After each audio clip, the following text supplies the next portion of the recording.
先简单的介绍一下我们这样一个活动首先我介绍我自己，我是来自北京师范大学系统科学学院现在是一名老师。那么同时呢，我也是我们今天这个活动的主办方极致俱乐部的创始人我的名字叫做张江。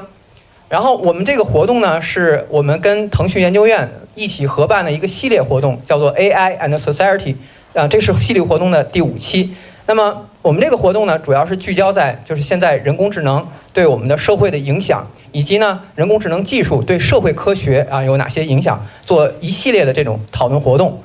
当然今天呢，我们非常高兴就请到了，也是我们有史以来无论是极致俱乐部有史以来，还是我们 AI and Society 这个活动的有史以来非常重量级的嘉宾，也就是我们的这个侯道仁先生please。可能大家对侯老师可能熟知的名字是侯世达，但是呢，这中间其实还是有一些故事有一些这个认知上的误差。那么他的现在的英文名应该是侯道仁，对，所以大家这个名字很好记，对吧？后道仁嘛，所以很容易记得，对。然后现在呢，这个侯老师当然是那个他现在是印第安纳大学这个认知科学的这方面的这个教授和专家。当然他为我们所熟知主要是有那个他的这本名著也就是我们大家都知道的，可能很多人也是根据这本书慕名而来的，就是歌德尔、埃舍尔、巴赫这样一本巨著可以说。但是呢，今天呢，这个侯老师会给大家讲的不是关于这本书的内容，而是他们和湛卢一起来合作出版的一本新书，也是这个我们这个侯先生和 Emmanuel Sander 这是一个巴黎大学的一个也是在认知科学方面的一个教授，然后合著的这本书 Surfaces and Instance 就是这样一本新的这种中文翻译版的这个图书。那么好，那接下来呢就让我们来介绍一下今天到场的各位嘉宾他们包括腾讯研究院助理院长陈明霞女士，那么也包括湛卢文化创始人韩燕女士，还有这个维草智库创始合伙人段永朝先生，还有搜狗科技发展有限公司 CEO 王小川先生，还有咱们龙泉寺人工智能与信息技术中心主任贤度法师。接下来我介绍一下今天下午咱们这个活动的流程首先呢，就是说我知道大家都非常想讨论有关记忆币的东西，但是大家一定要耐住性子。然后我们今天首先呢，当然是由这个侯世达先生来给大家做这个有关于机器翻译的这样子的一个报告。然后呢，在他做完这个报告之后呢，就是大家在这个过程之中一定要认真去听。然后在做完这个报告以后，我们先有一个讨论，就是关于他所讲的内容，今天所讲的内容是关于机器翻译的然后做完这个环节结束以后，我们再进入记忆币的环节首先呢，就是当然是我们有一个简单的一个回顾对记忆币的一个回顾。然后其次呢，我们再由在场的包括嘉宾也好，包括听众也好，来就是更多的无论是他前面讲的这个机器翻译这部分，还是后面的记忆币部分，来展开详细的讨论所以大家要清楚这个环节。好，那最后呢，就接下来呢，就重磅有请我们的今天的主讲嘉宾侯道仁先生上场给大家做关于机器翻译的报告。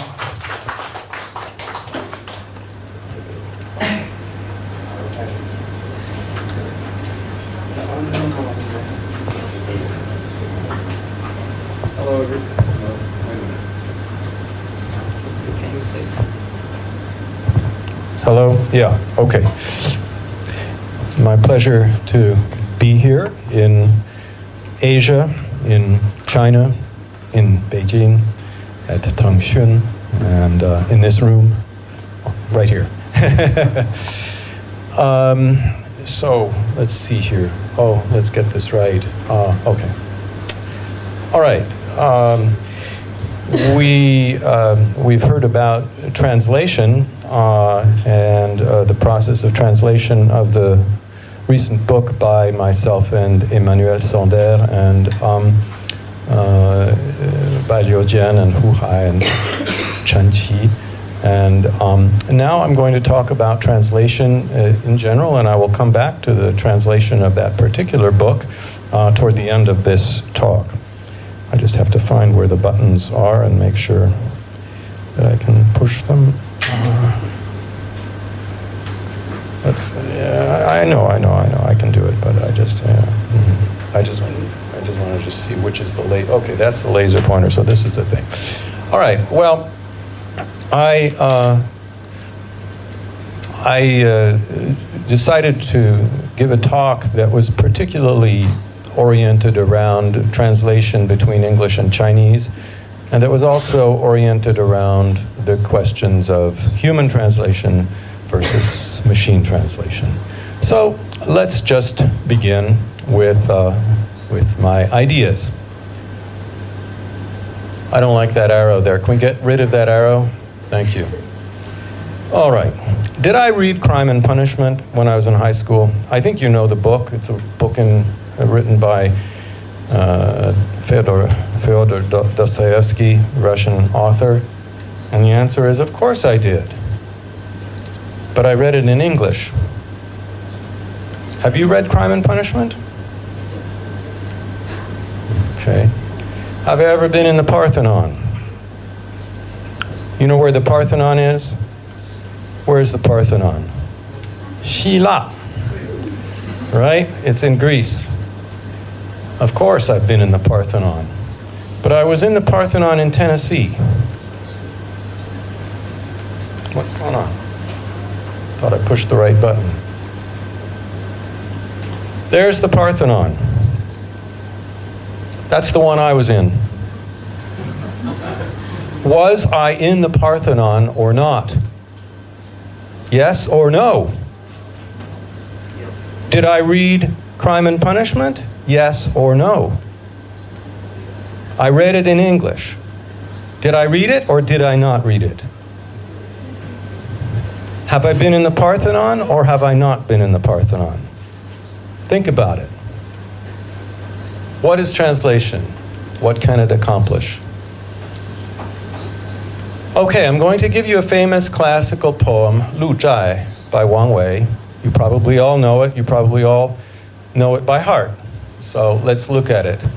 Lu Zhai. 空山不见人，当闻人语响，返影入山林。复照青苔上。Oh, stop it. If you've studied Chinese for 12 years, you can't be applauded for saying 20 characters out loud. Please. I don't need applause for that. I did like the fact, the little symmetry inside there. You notice this. I thought that was pretty nice. And it impressed me, and we'll come back to that later. So, this is a poem in Chinese. I will now show 8 attempts by thoughtful people to convert this poem into an equivalent little poem in the English language. Let's go through them one by one, starting with probably the earliest one. I don't know if it's the earliest ever, but anyway, it's one of the earlier ones. I hope you can read it. If you can't, you can listen. And each one of them, I think, has a different title. Maybe a couple of them have the same title. Deer Park Hermitage. By the way, the character, Jai, I mean, of course it's Chai, and I guess it's an old character. I don't really know what it means. I couldn't find it in any of my dictionaries, but I suppose it means something like a place that somebody lives. I don't know. Or maybe it means a fenced-in enclosure. I don't know. In any case, it was the place that was being talked about was a place that Wang Wei lived in. And it was in the country. So just so that you understand why it's called Lu Zhai, it's not obvious that it has anything to do with deer or an enclosure or anything like that. But anyway, so here is the first translation. There seems to be no one on the empty mountain, and yet I think I hear a voice where sunlight entering a grove shines back to me from the green moss. You can argue about some of these choices. I wish this buttons were clearer, but okay. There seems to be, I don't see where that was in the original, but it's okay. No one on the empty mountain, and yet I think in the anthology from which I took these translations, or some of them, there was the person who anthologized these translations was extremely critical of almost all of the translations. He had 19 translations, or roughly 19, and he attacked almost all of them vehemently and bitterly and viciously, which is very weird, to make a collection of translations of a poem and then to say how bad they all are. But that's what he did. His name is Elliot Weinberger. Now, Weinberger hated the fact that it had the word I in it. Said, there's no I in this poem. Okay, that's a possible criticism. I'm not going to try to criticize these poems. I'm just going to point out some of their properties. Whether I criticize them is not so important. Okay, the next one, Deer Park. Hills empty, no one to be seen. We hear only voices echoed, with light coming back into the deep wood. The top of the green moss is lit again. And now here we can say, we, who is we? I don't know what that one is, I don't know. And what about the top of the green moss? I'm not sure about that, but whatever. Okay, just think about it. The Deer Park. Not the shadow of a man on the deserted hill, and yet one hears voices passing. Now it's one. First it was I, then it was we, now it's one. Deep in the seclusion of the woods, stray shafts of the sun pick out the green moss. Interesting choices. I don't want to comment too much on them. I want you to think about them, but you know, each one of them has its, let's say, virtues and possibly its defects. So let's go on. Let's see. Deer Forest Hermitage. That's a pretty long translation of Lu Jai, but whatever. Through the deep wood, the slanting sunlight casts motley patterns on the jade green mosses. Well, we started with the two last lines. I don't know why. No glimpse of man on this lonely mountain, yet faint voices drift on the air. It's poetic, it's interesting. Hard to say how accurate it is, but it's interesting. Here's one by a very famous American poet, Kenneth Rexroth, who decided for some reason that I cannot fathom to use 7 lines instead of 4. Now let's look at it. Deep in the mountain wilderness where nobody ever comes, only once in a great while, something like the sound of a far-off voice. What is the background noise here? Like is a radio on or something? Oh, okay. That's a little ironic to be having simultaneous translation of a talk on translation.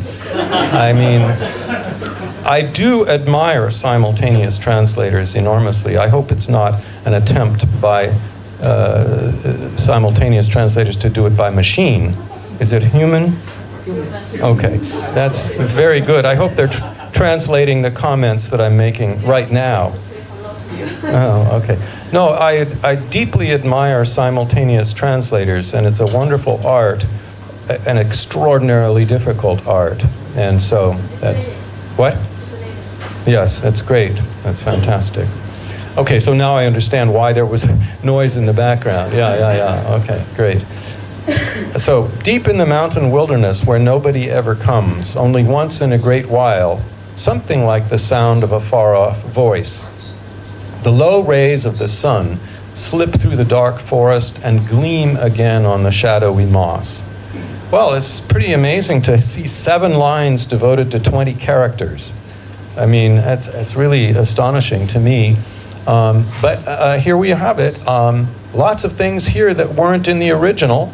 But it's interesting, and I must admit I like the form. Of course, in the original, it was probably not printed with centered lines. It was probably all left justified. But when they're centered, it makes a pretty pattern, right? It's a pretty kind of a pretty pattern. So that's something that I like because it kind of echoes the geometrical prettiness of the original poem.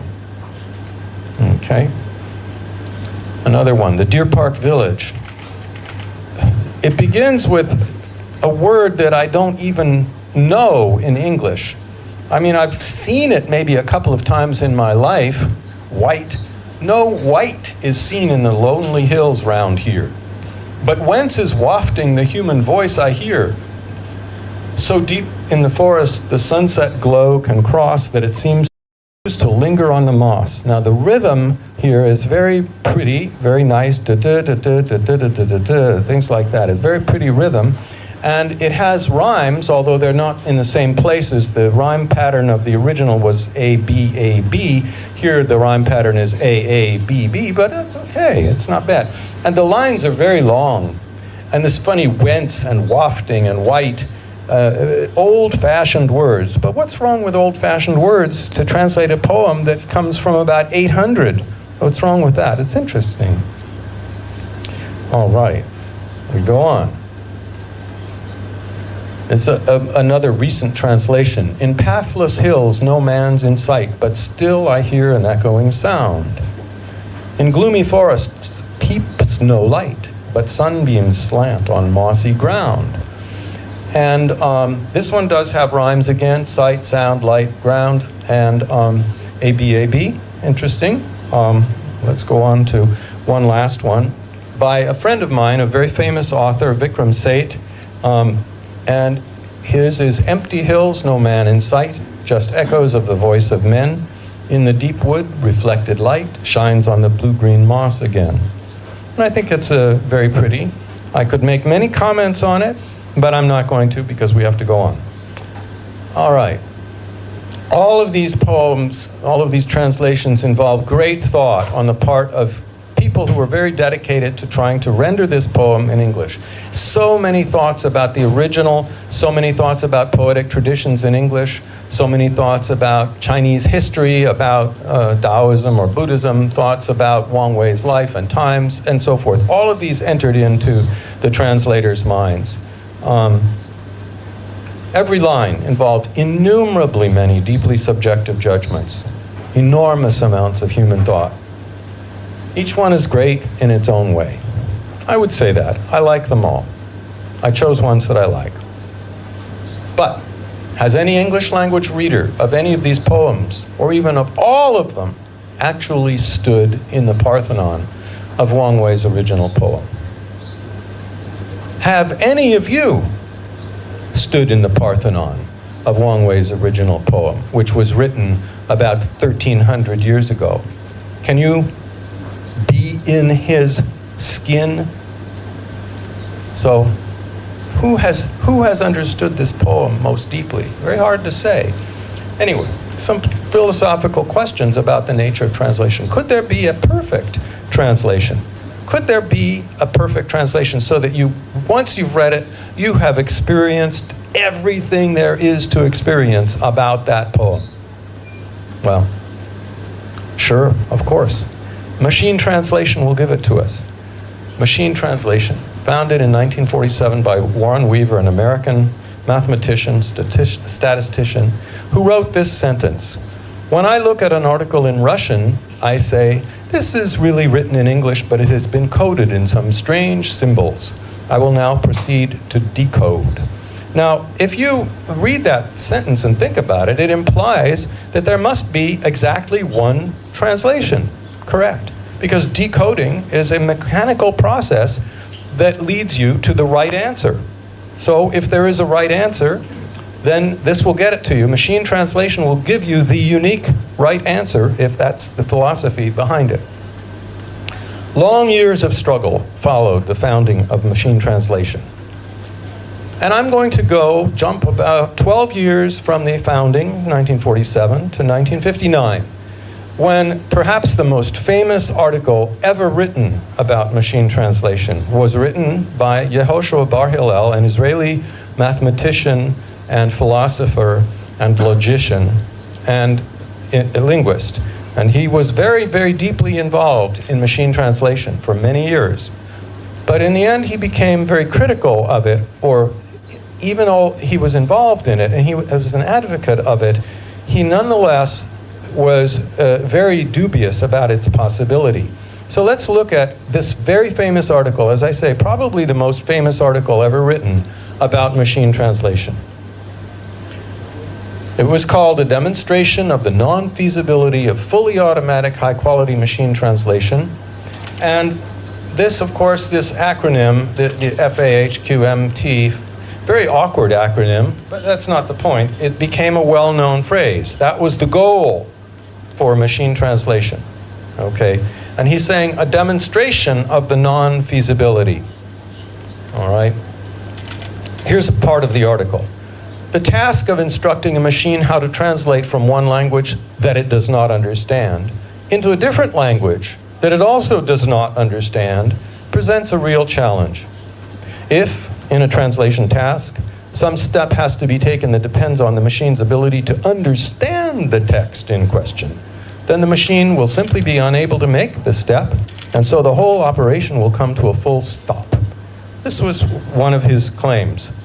So, I decided 59 years later, let's call it 60 to be rounded off, 60 years later, I decided to put Google Translate to a test. By the way, I also put many other machine translation programs to a test, the same test. I did Tongxun, I did Microsoft, I did DeepL in Germany, and other translation programs.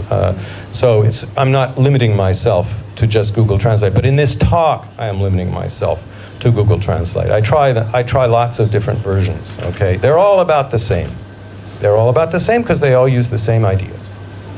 Okay, this was taken. This is the most famous case of challenge to machine translation that was ever posed. It was from Yehoshua Bar Hillel's 1959 article. And here's what it says. Little John was looking for his toy box. Finally, he found it. The box was in the pen. John was very happy. Now, if you don't understand this, that's because you may not know that the word pen has two meanings. One is yuan zhu bi, and the other is lao, as in Wang Lao, Wang Yang, Bu Lao, and so those are the two meanings, and obviously this is the meaning that was meant. Okay, so let's take a look at what Google Translate did 60 years after this article was published. Into French. Little John cherchait son jouet boîte.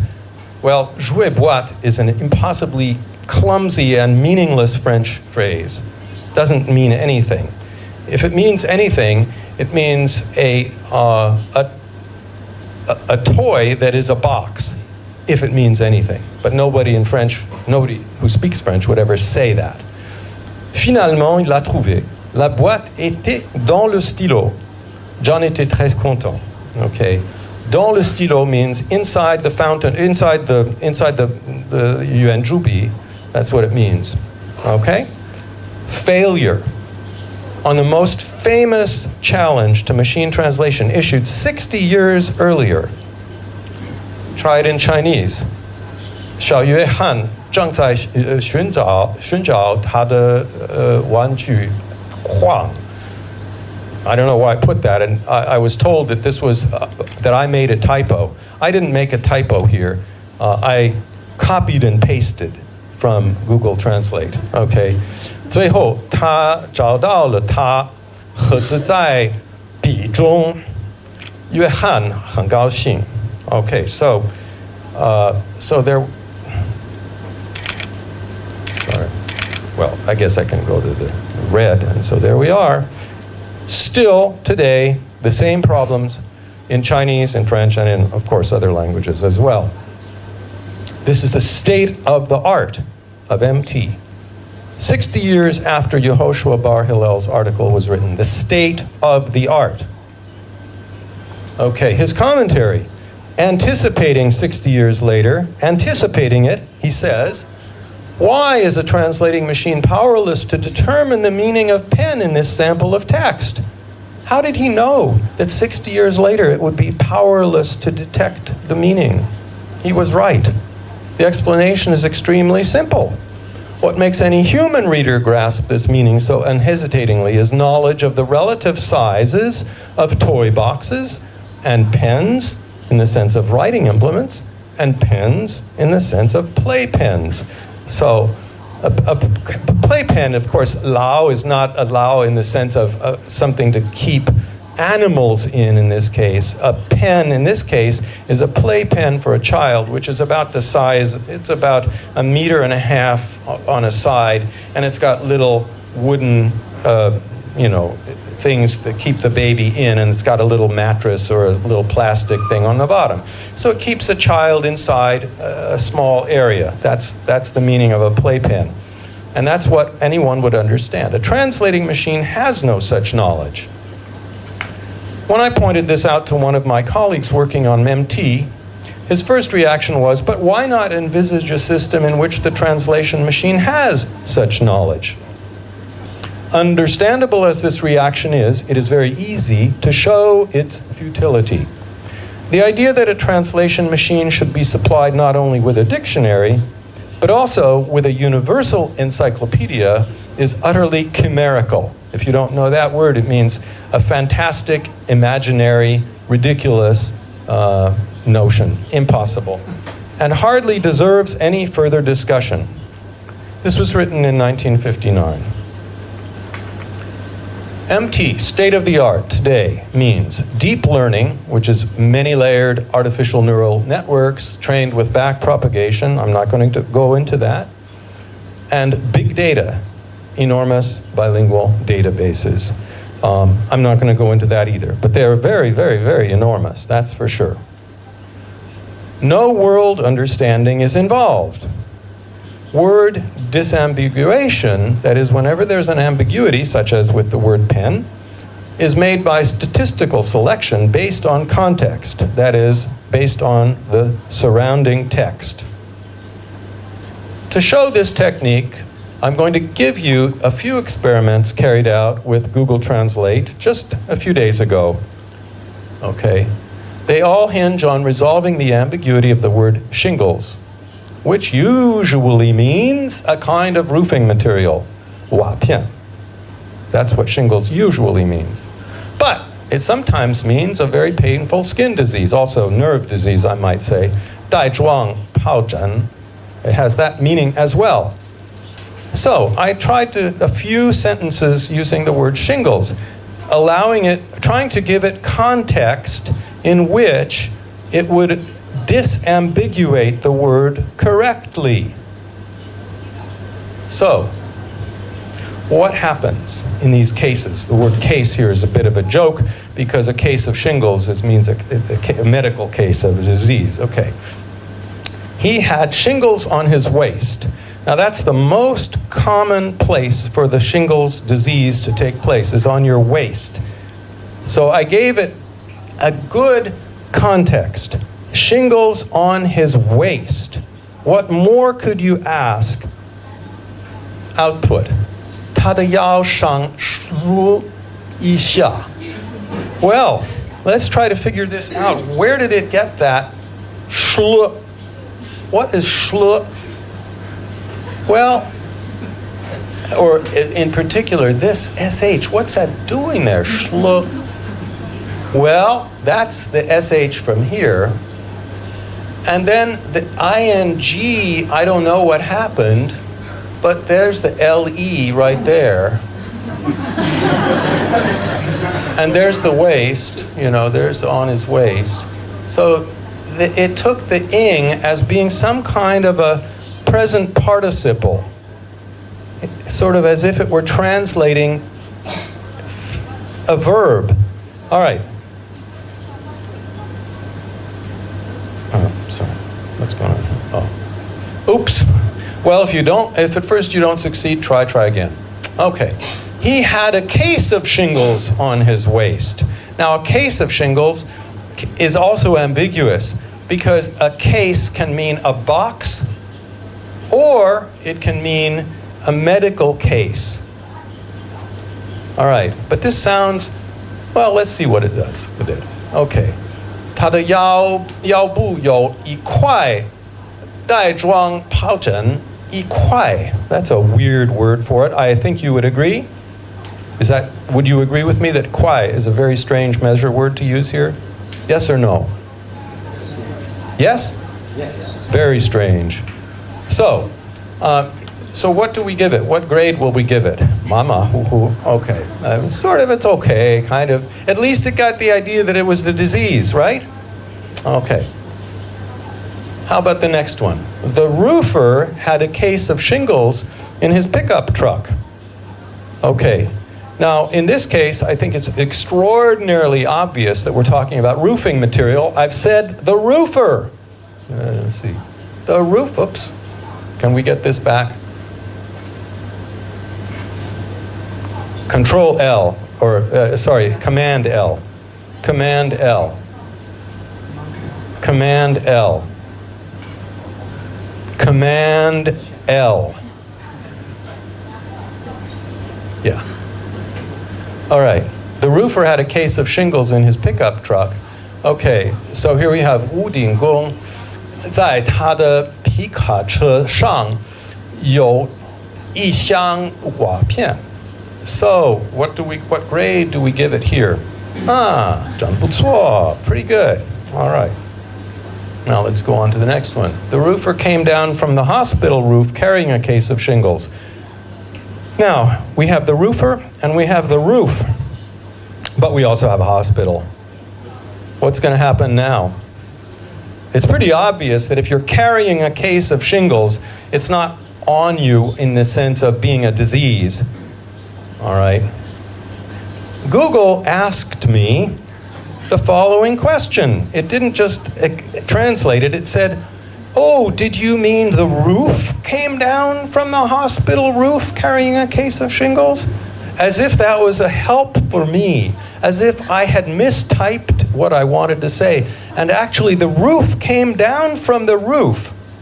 What does that mean?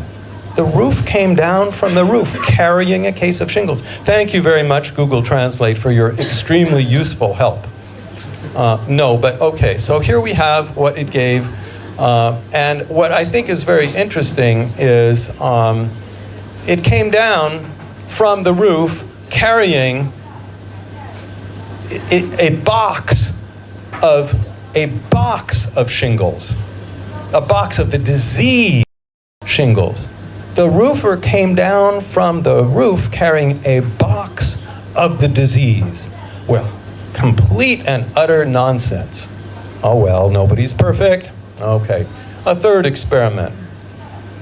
Okay, how about 空山不见人，但闻人语响, and so forth. Let's see what it does with this. The empty mountain is not seen. Oh, really? The empty mountain is not seen? That's not what it seems to me it said. But the people reverberate back into the deep forest to remake the moss. Oh, I didn't know that's what they were doing. Well, that's state of the art. What happens if you add punctuation? So I added a comma, a period, a comma, and a period. And now it says, empty mountains are not seen. Again, completely wrong. But people speak loudly, returning to the deep forest on the moss. All right.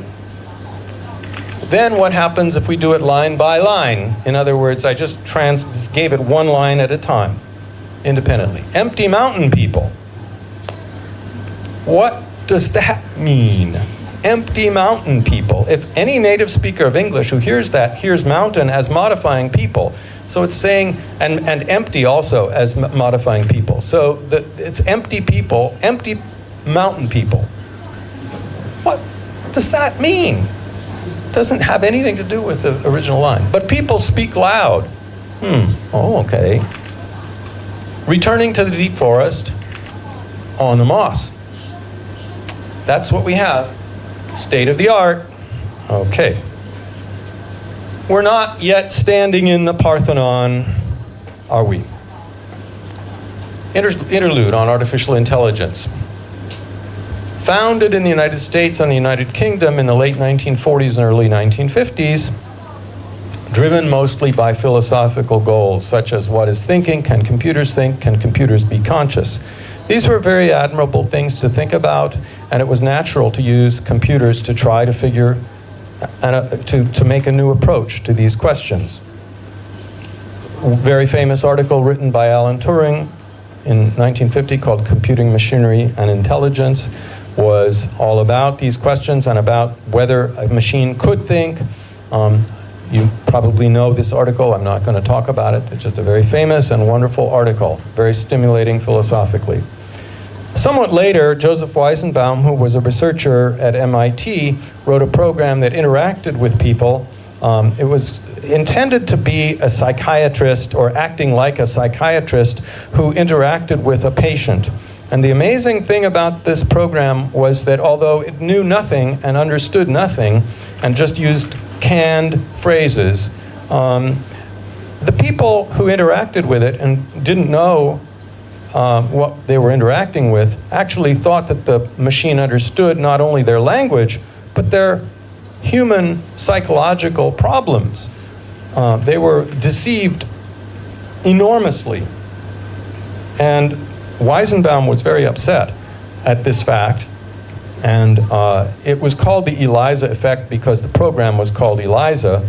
And the ELIZA effect was this idea, was this notion that people attributed much more meaning to the words that a computer would print out than was actually there. Because the only experiences that they had ever had with language were experiences where the language was generated by a human being who did know what they were saying. And so it was natural to extend that idea to the source of the language, even if it wasn't understanding. It was a temptation. And it was a warning that Weizenbaum made that you should not overestimate the meaningfulness of words just because they are printed out by a computer. Famous article. Over the years, the next couple of decades, two or three decades, AI slowly drifted from universities to corporations. And philosophical goals got forgotten, replaced mostly by commercial goals. Floods of hype, that's a short term for hyperbole, and hyperbole, in case you don't know it, means exaggeration. Hyperbole is a synonym for exaggeration. Floods of hype, such as the term deep learning and the predicted singularity, many sources of confusion. Because the thing is that AI has had a number of remarkable successes as well as failures. Let's talk a little bit about some of the big successes. Successes in chess and Go, as you all know. World champion players today are computers.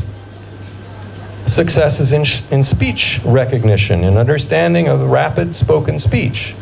Understanding, I should not say understanding. I did not write understanding, I wrote recognition because it's not understanding, it's recognizing the words and transcribing them. But there are successes in that. Successes in self-driving cars, quite impressive. Successes in music composition. This is quite dubious, but I've given many lectures on this, and I put a question mark here, and I put these, notice the color coding, I changed the colors each time. The color coding is meant to suggest that as we go down and the color changes, this is the most positive and most real success. This is a less strong, this is less strong, this is less strong, and I put a question mark. The next one will have 2 question marks. Successes in joke creation, very weak actually, and successes in machine translation, 3 question marks. Now you can argue whether it's successful or not, and we're going to talk about that as we go on. Another experiment with Google Translate, and a first one with Hofstadter Translate.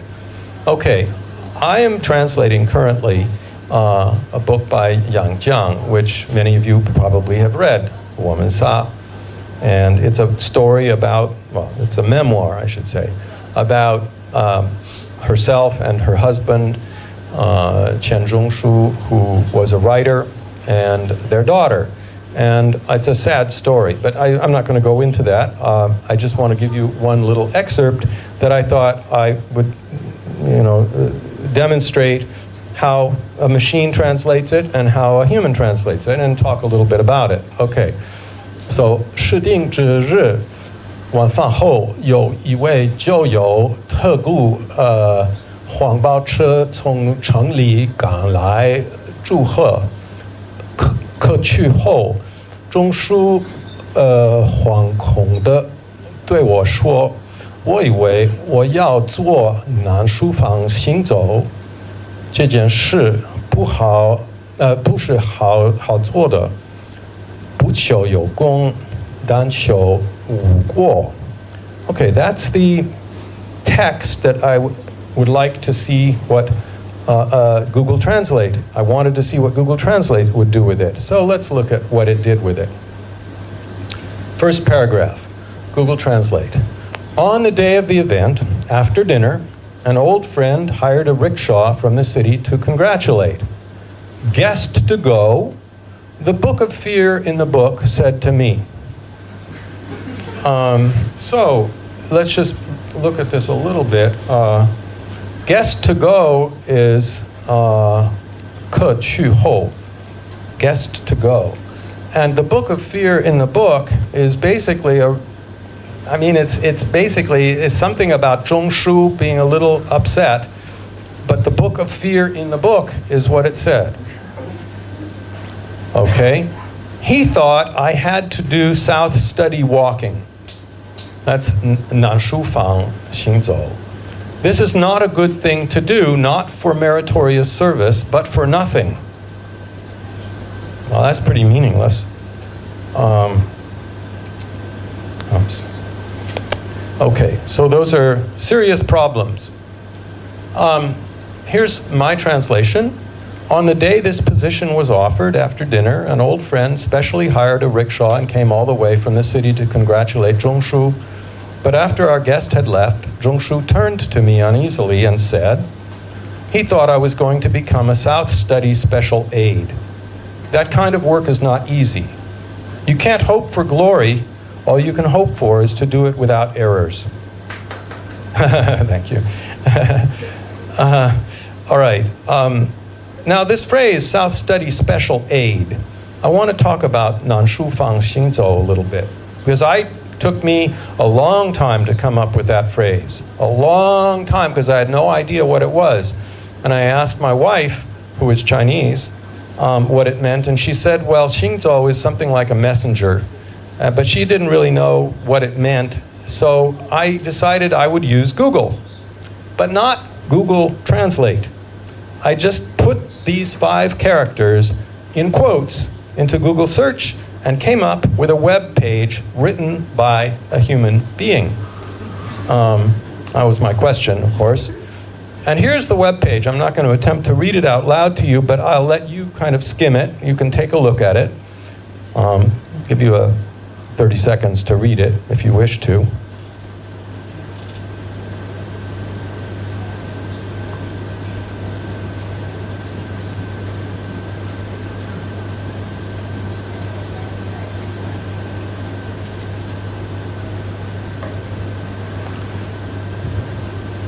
Enough time? Okay.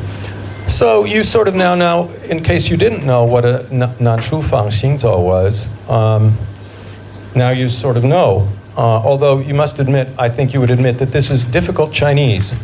And it took me a couple of hours to translate this with the help of Hu Hai. And Hu Hai even didn't understand some of the things, and he had to ask a friend of his who was a specialist in Chinese history in order to really understand it all. So I'm not going to show you my translation. I just want to tell you that I spent a long time trying to understand this passage, and when I finally understood it, I then chose the phrase South Study Special Aid. All right. Here is, South Study Special Aid. Okay, here is what Google Translate did with that passage that you've just read, and this one I will read out loud to you. South Study walking is not an official position. Before the Qing era, this is just a messenger. generally by the then imperial intellectuals Hanlin to serve as South study in the Hanlin officials in the, quote, select Chencai only goods and excellent, unquote, into the value, called South study walking. Because of the close to the emperor's decision to have a certain influence, Yongzheng later set up military aircraft, the minister of the military machine full-time, although the study is still Hanlin into the value, but has no participation in government affairs. Scholars in the Qing dynasty into the value of the South study proud. Many scholars and scholars in the early Qing dynasty into the South through the study. State of the art. State of the art. Complete and utter nonsense. Not a sentence that you could understand anything from. Yehoshua Bar Hillel, back in 1959. Only under very exceptional circumstances will MT be able to compete with human translation. The reason is that expert human translators use their background knowledge, mostly subconsciously, in order to resolve ambiguities that machines will either have to leave unresolved or will resolve by some mechanical rule, which every so often will result in a wrong translation.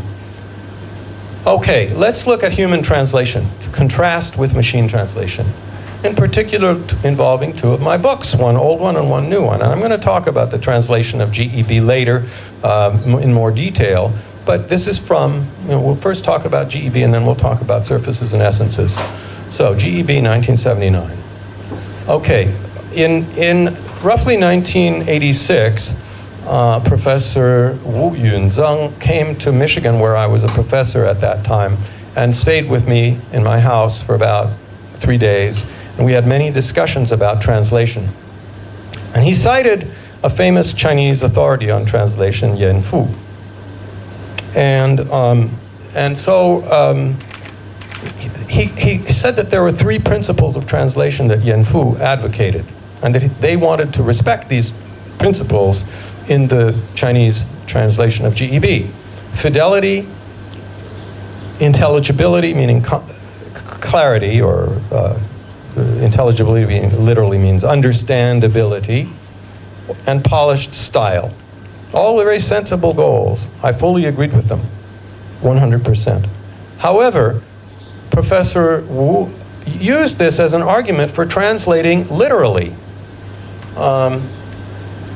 Professor Ma Xiwen and Professor Wu Yunzeng, they said that these principles implied a philosophy of literal translation, supplemented by an enormous number of scholarly footnotes. So that, for example, whenever there was a piece of wordplay in English, they would put a footnote and say, "Oh, this word in English has 2 meanings, and so you should laugh if you would laugh if you were a native speaker of English." And they were going to have thousands of footnotes in the translation. Well, I was extremely worried about this. It was the diametrical opposite to my philosophy.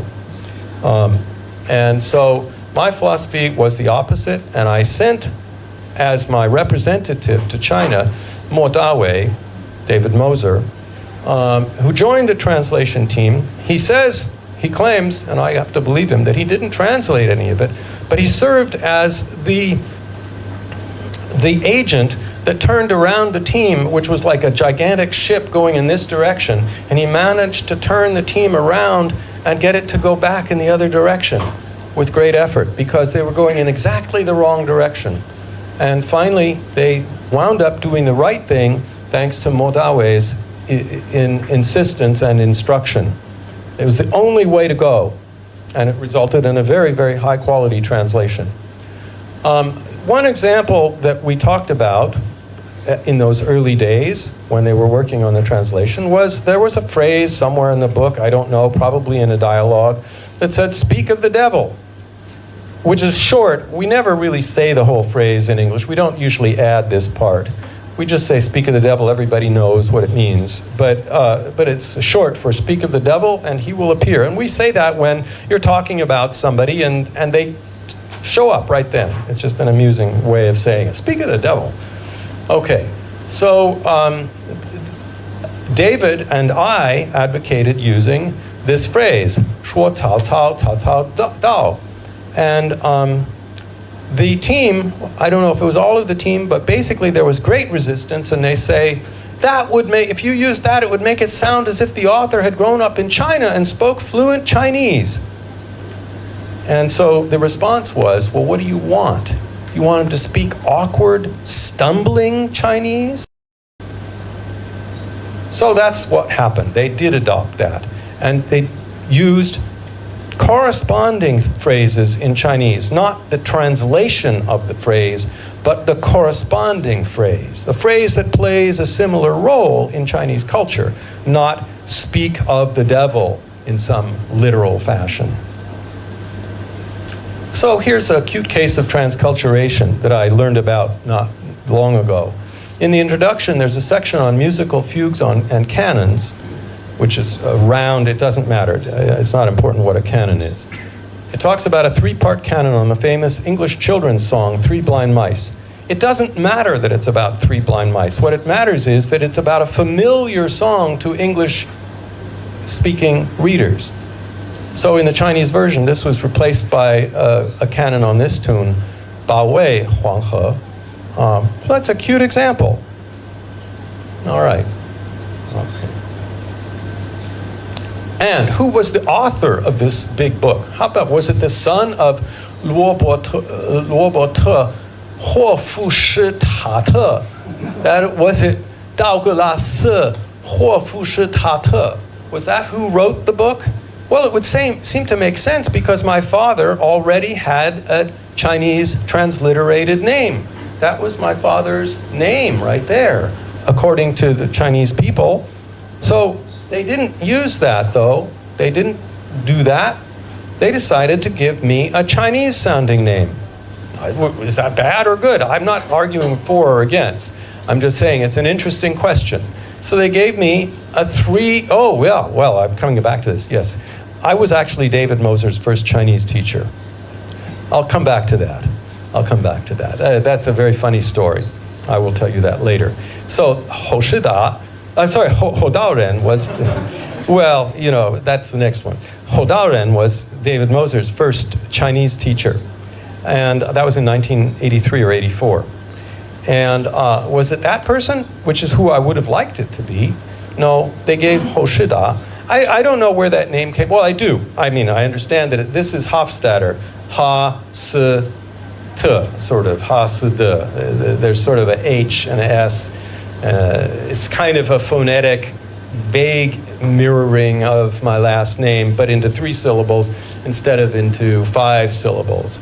And this is H-D-R, Hou Daoren, Hofstadter, Douglas, Richard. That's where the HDR idea came from. And I thought that was nice. Anyway, that's just a curious fact. Now, let's move ahead to Surfaces and Essences by myself and Emmanuel Sander. Who is this? Oh, by the way, written in 2, this is the French version right here. L'analogie cœur de la cognition, or cœur de la pensée, I'm sorry. And there we are standing together. I'm holding the French version and Emmanuel is holding the English version in I don't know, it doesn't matter when it was. So who were the authors of this book in Chinese? Well, this is an interesting question, because if it's going to be Hou 3 syllables, what about Emmanuel? Shouldn't his name be 3 syllables? So should it be 道格拉斯霍夫施塔特? And should those 2 be, you know, with Emmanuel, Emmanuel, Sander? Should it be that? Should it be these 2? This corresponds. These are at least similar in the sense that they are transcriptions. They're both transcriptions of foreign names. But no, it's actually not going to be that. It's going to be this. A weird paradox, a weird kind of a paradox. Very strange. So one of them is a very clearly a transliteration. The other one is a very Chinese-y name. Interesting. Anyway, let's take some transculturation examples done in the Chinese translation by Liu Jian and Hu Hai and Chen Qi, and with occasional suggestions from Hou Daoren. Okay. My main piece of advice to them as translators of the book was, The more unfaithful you are to us on the surface level, the more faithful to us you will be on the essence level. That was my advice to them. You remember that pretty well, don't you, Liu Jian? Yeah. Be as unfaithful as you can be on the surface level, and that way you can be faithful on the deep level. Maodun. A little bit, not really. Not really. So, here's an example passage. How do wine experts choose a wine from several possibilities on the menu when they've never tasted any of them? This is in chapter 4. We talk about this. Emmanuel himself is a great lover of wines, and he has a big cellar of wines himself. He loves wines. And so he wrote this passage himself. And how do they do it? How do wine experts choose a wine from several possibilities when they've never tasted any of them? They do it by analogy. They know wines that are similar, wines from a similar area, a similar time, a similar vintage. There are all sorts of ways they do it, and he talks about it for several pages. So, by analogy. And how do translation experts translate this section of the book? By analogy, of course. So, in the Chinese translation, experts in wine became experts in tea. The whole passage was completely rewritten, several pages, so that it was about tea, not about wine. Or, how do pasta chefs choose which type of pasta to use with a not yet cooked sauce, which they have not yet tasted when they have not yet tasted the sauce? By analogy, of course. And how do translation experts translate this section of the book? By analogy, of course. And so in the Chinese translation, experts in pasta became experts in tofu. Totally rewritten passage. And of course, Chengyu galore. I'm not going to read these all out loud to you, but this was in a page translated by Liu Jian, one page, or maybe it was 2 pages long, and I found all of these Chengyu in it. Maybe they're not all official Chengyu. I'm not sure about the last one, if that would be called a Chengyu or not. But all of these in just 2 pages of text. This is written by an American author and a French author using 12 Chengyu in 2 pages. I love it. Exactly what I wanted. Exactly what I wanted. This whole idea of using Chengyu is precisely the right way for this book to have been translated. So, fully analogical, high-quality human translation, F-A-H-Q-H-T, is not at all like MT. F-A-H-Q-H-T, it sparkles, it scintillates, and it tingles throughout. Tingles, I don't know how to say that, but it's somebody can figure it out. Anyway, it's wonderfully lively and full of sparkle. Yeah. One final example that I'm very proud of my own translation, and I want to show you how distant, how enormously distant we are from machine translation doing anything like this. I just want to give you, I'm not saying my translation is great, I'm only saying I'm proud of it, and I want you to think about it, judge it as you wish. Let's begin once again with the Wang Wei poem. What do you do with the Wang Wei poem? You saw all 8 translations. There are many, many others that are in the book and that are on the web. But I was shocked that not any of them respected the constraint of 20 syllables. The original is in 20 syllables. I thought, golly, it should be in 20 syllables in English. So, and they should not only be 20, they should be 5 per line. 5 syllables on each line. That seemed self-evident to me. Self-evident. So, this is what I came up with. Bleak peak, no one seen, but hear snips of talk. Late light spins through bosque. Bosque is a synonym for woods. Shines back on green bark. Now, no apologies. Applause, excuse me. My apology. Anyway, I want to point out a few things. I obviously have a little rhyme here. I have a little alliteration here, late light. I have some nice talk, bosque, bark, back, bleak, peak, lots of words that end in K, which is not an ending in Mandarin, but it sounds a little like Cantonese. Lots of words in Cantonese end in K. So anyway, it's 20 syllables.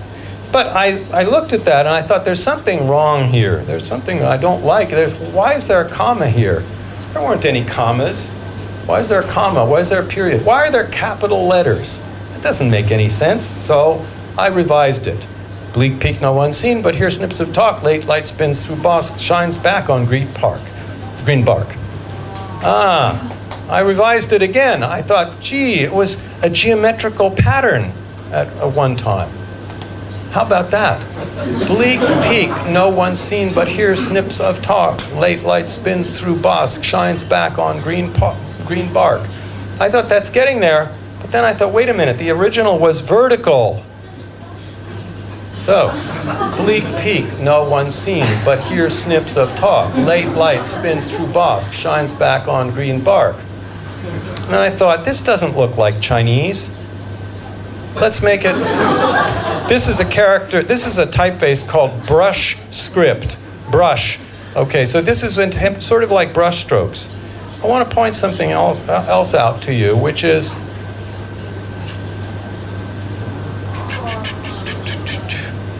Ren and Ru, or Ru and Ren. However, it goes beyond that. It goes a little beyond that. On and no, and in fact, if you spell it backwards, on spins, snips, no. On spins, snips, no. I couldn't resist the temptation. So I got quite a lot of... I said, wait a minute, Chinese characters, they're square. They're not horizontal lines as in English. So I went a little further, and I went like that. Okay, I broke each word, each syllable into two pieces and placed them vertically. All right, that was my translation. As I said, I was proud of it. It may be silly in some ways, but I love it. And I have also translated a number of other poems that fit in 20 syllables in this same way. So, would an English language reader of this translation have stood in the original Parthenon of Wang-Wei's original poem? I'm not going to say yes or no. I'm just asking the question. I'm not saying it's perfect. I'm only asking you to bring you back to the original question that opened this lecture. Okay. 空山不见人. It is at the top of a bleak peak. All right. So, some concluding thoughts. Why is there such a vast difference between getting a computer to be able to play world-class chess or Go and getting a computer to be able to translate very simple sentences, such as "the box is in the pen," reliably? It is because today's MT, no matter how flashy or deep, in quotes, it is empty. It is because today's MT does not have any ideas behind the scenes. It is because today's MT just throws symbols around without any notion that they might symbolize anything.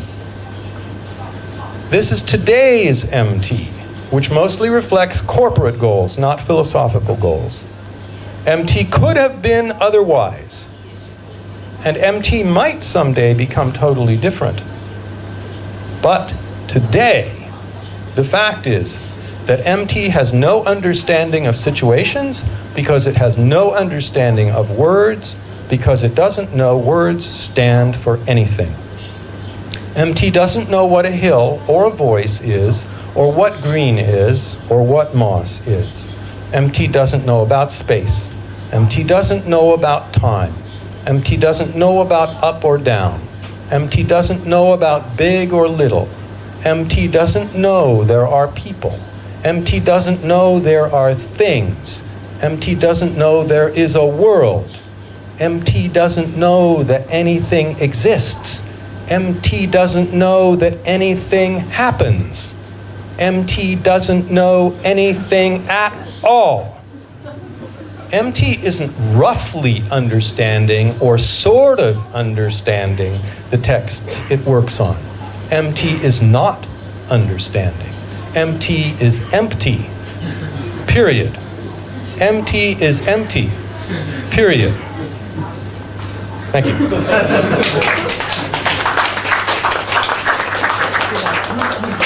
Okay.